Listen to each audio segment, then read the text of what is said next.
ইউক্রেনের সাবেক সেনাপ্রধান ভ্যালেরি জালুঝনি বলেছেন, আমার বিশ্বাস 2024 সালে আমরা নিশ্চিতভাবে বলতে পারি যে তৃতীয় বিশ্বযুদ্ধ শুরু হয়ে গেছে।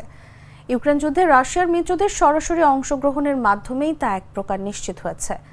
শুক্রবার ইউক্রেনীয় সংবাদ মাধ্যম ইউক্রেন নস্কা প্রাভোদার ইউপি 100 পুরস্কার বিতরণী অনুষ্ঠানে এমন মন্তব্য করেন জালুঝনি।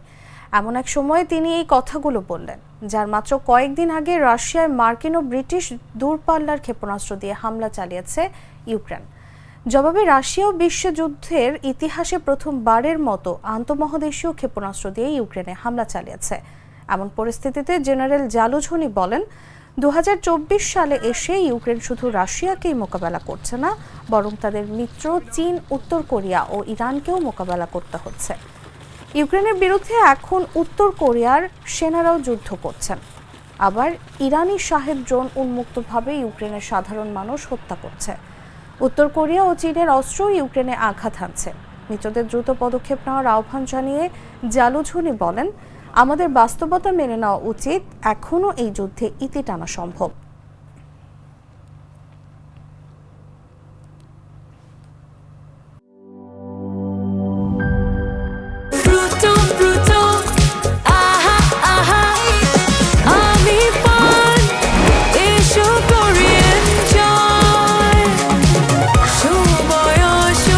প্রাণ ফ্রুটো, সময় অসময় ফ্রুটোময়।